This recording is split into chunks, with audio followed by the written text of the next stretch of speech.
course, sharing these kind of exciting initiatives, you have to be everywhere as the ambassador for the district. You have to be at the parades, you have to be at the blood drives, you have to be at athletic events or Lego robotics. It's just important to be able to share as the ambassador.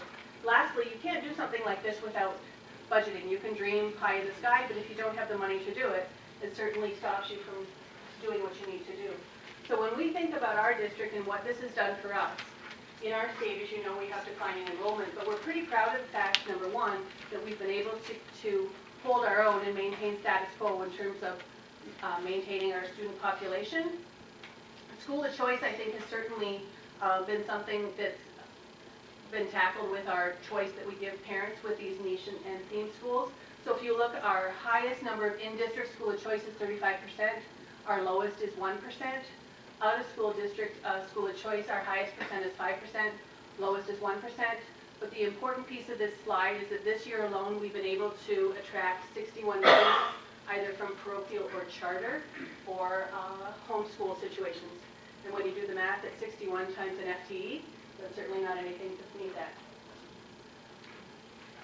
When we think about a program like this, the rule of thumb is that it has cost us about 2 students to be enrolled to be cost neutral for a program. So anything over the 2-student enrollment just means that it's cost effective for the district. The bottom line, when we have students and seats, we have a healthy budget. So I think with leadership, communication, innovation, collaboration, community involvement, and fiscal responsibility, amazing things can happen for students. If you believe that anything is possible, it will happen. Okay, we're going to switch back and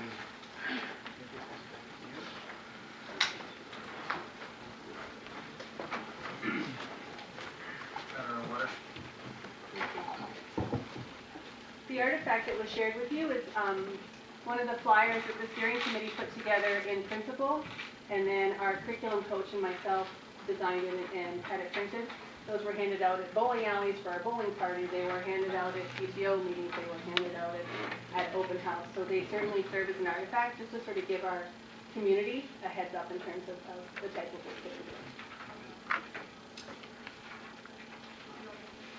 doing. Mr. Somerville, could you go in there and get Dr. Cyr a water, please, right inside Lori's office around there, so she wants to thank you. Sorry we didn't do that ahead of time. Okay, no problem. Thank you, Carol.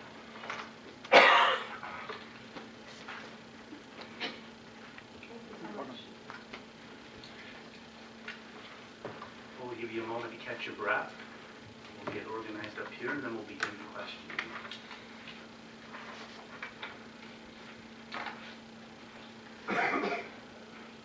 You ready? I am. Okay, is everyone up here ready? All right, well, Mary Ann, thank you for your presentation tonight, and thank you for coming back for the second round of questioning tonight. We have, as a board, come up with some questions that we will be asking you. Again, we've all been assigned questions. And then at the end, Dr. Green will be collecting questions from the audience that we will be asking you as well. So if you're ready, we're ready. Okay, wonderful. Okay, Mrs. Stellini will begin the questioning. Well, how has your education prepared you for this position? Well, that's an easy one. So I think I've been preparing for the last 25 years of my life.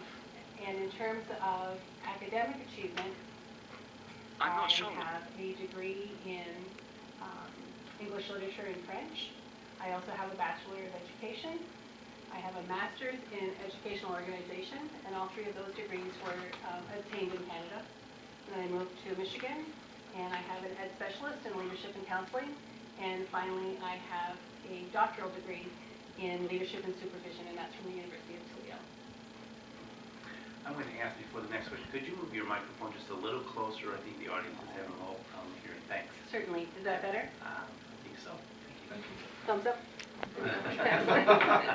Perfect. Okay, thanks. So the next one is mine. What's your experience working with unions, and how would you plan to create a unified team mentality? I've had many years of experience working with unions at many levels. So first and foremost, I'm the Vice President of the Administrators Union. And so I've certainly been on one side of the table in terms of bargaining and negotiations. And in the last 3 contracts, we've had to bargain in concessionary time, so those have been challenging, but we've managed to always meet in the middle. Moving from that side of the table over to the other side of the table from a district perspective, although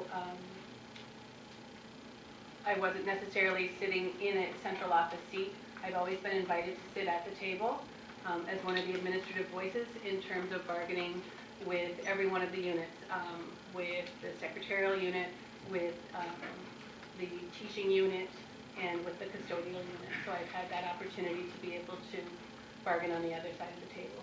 I think what's important is to remember that we need to be fair, we need to trust each other, and that any decision that we make has to be in the best interest of our students. It certainly isn't about being selfish or trying to beat anybody out of anything that they deserve. We just have to be realistic. We need to take care of our students, and we need to take care of the people that we work with. Thank you. All right, next, our assistant superintendent for instruction will be retiring in June. What would you be looking for the next person to oversee the instruction and the curriculum? So it would be important to have a K-12 perspective. It's important to make sure that you have a deep understanding of curriculum, but an even deeper understanding of instruction and instruction implementation. It would be important that this person was approachable and could serve as an instructional leader and role model for the teaching staff of the district. I also think that it is someone who would have to be very concerned about student achievement, and that all decisions that were made in terms of curriculum adoption, curriculum implementation would have to be data-driven, but always with student achievement in mind. All right. What would you want your first accomplishment to be as the new superintendent? I would hope that my first accomplishment would be to come into a district and start to create some trusting relationships. I think trust is at the root of every position in leadership, but particularly as the prime leader of a district, it's important to have trusting relationships with all stakeholders. So I would hope that I would have the opportunity to get to know people on a deep level and be able to roll up my sleeves and work along with them to meet the needs of all of the kids in the district. This next question has 2 parts to it. Why are you qualified to handle the Taylor School District's budget? And what would be your first steps to familiarize yourself with the budget and to make sure we stay out of a deficit? And also, how would you begin to build a fund balance? Wow. You broke up in the first part of that question. Could I please ask you to repeat it? I'm sorry. Sure. Why are you qualified to handle the Taylor School District's budget? And what would be your first steps to familiarize yourself with the budget and to make sure we stay out of a deficit? And how would you begin to build a fund balance?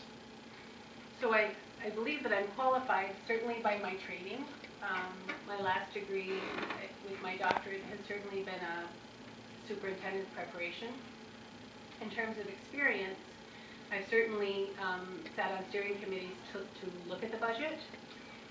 If I was hired as a superintendent, I think it would be important not only to look at the budget, to pull the team together, to be able to walk through all of the ins and outs of the budget, to decide where top priorities are. And in terms of creating a fund balance, first of all, I think fiscal responsibility is crucial. And so not only do you need to be mindful of the budget, but you also need to find creative ways to be able to build the budget. So whether that be in attracting students, whether that be in grant writing, I think that we have to, especially in these fiscally difficult times, we have to be very creative. And so I really think from a collaborative approach, when you pull all of the brain power that we would have in this district to be able to brainstorm and find ways to do that, I think anything is possible when we can put that many heads together. Thank you.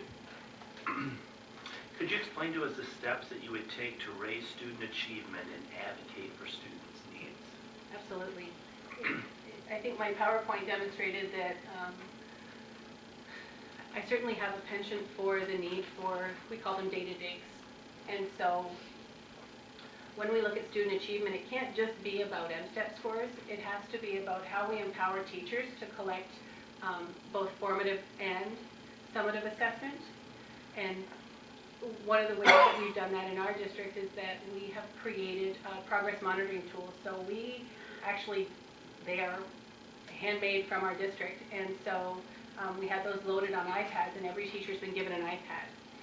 So the other idea about managing the student achievement is that you have to have solid teaching, and so we really adhere to this whole workshop model from kindergarten right on through 12th grade.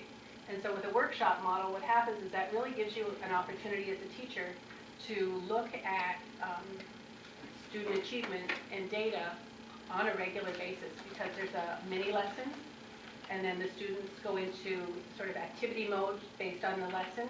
And while the student is in activity mode, teachers are conferencing with students, and then they collect this data on their iPad. Then the students come back afterwards in the metacognitive piece where they come to the carpet, and they actually, in elementary, they'll come to the carpet. In high school, they stay in their seats. But there's this whole metacognitive piece where they think about their learning and they share their learning. And so teachers can have an opportunity both from a formative manner and a summative manner to collect that data. Then that data is actually pulled from our Pearson, and so teachers get to look at that data regularly. So not only do we look at state data, we look at district testing in all core areas, and then we look at the formative and summative assessments that go on a daily basis. So once you have that, I think it's really important that you create interventions for students. And so not only do we create interventions, but we also create enrichment opportunities. And so the data really gauges how we help our teachers to be able to meet the student needs. And then when they falter or when there are gaps, you can take a laser-like focus in terms of where those gaps are and what you need to do to increase scores and increase student achievement.